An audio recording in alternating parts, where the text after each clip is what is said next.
ভাই আজকে সকালের নাস্তা কি দিছে দেখছেন? না ভাই দেয় নাই তো, মাত্র উঠলাম। তো চলেন দেখে নেই। বাহ বাহ। এই হলো ভাত, এরপর এই যে আলু ভর্তা। আচ্ছা আর কি আছে সাথে? ভাই এটা কি? কি ভাই এটা? এটা কি ভাই? এরকম কে ভাই, কি এটা? বুঝলাম না তো।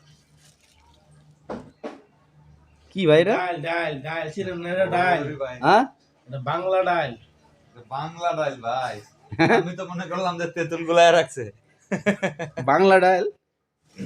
ভাই এই যদি হয় ডালের অবস্থা, 3800 টাকা ম্যাচ বিল দিয়া এই ধরনের ডালের ভাত খান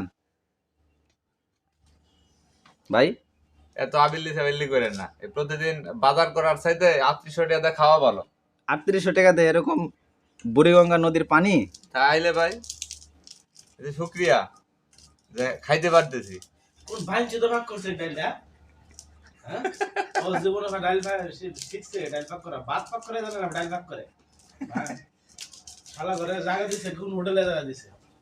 হ্যাঁ ভাই আপনি কিছু বলেন, যেহেতু আমরা সবাই একসাথে মেসে খাই এই ধরনের ডাল যে সকালবেলা মানে সকালে না যখনই ডাল রান্না করে না কেন এরকমই ডাল হয়, তো এটা নিয়ে আপনি কিছু বলেন। ডালটা রেখে দেন, শালা কালকে ডাল খাওয়ানো লাগবে। ভাইঞ্চু দেখ, তুই ডাল চেক কর, তুই ডাল ভাগ করে শিখছ, তুই তো বাতির রান্না জানাস না, তুই ডাল কেমনে ভাগ করস?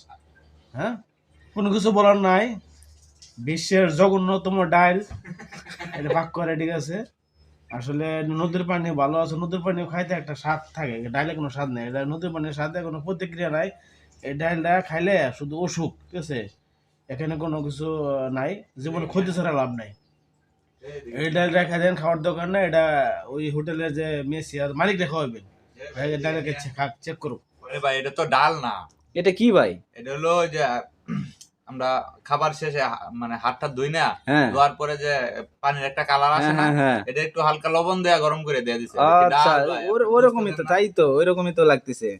তো নেন দেখি, পাতে নেন। ভাই এটাই পাতে নিতে হইবো। ওরে এই যে ভাই দেখেন,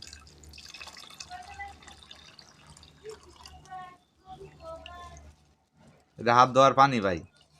এখন হাত ধুমু, হাত ধুইটা বমু। দেন দেন দেন, হুম, বুঝছে?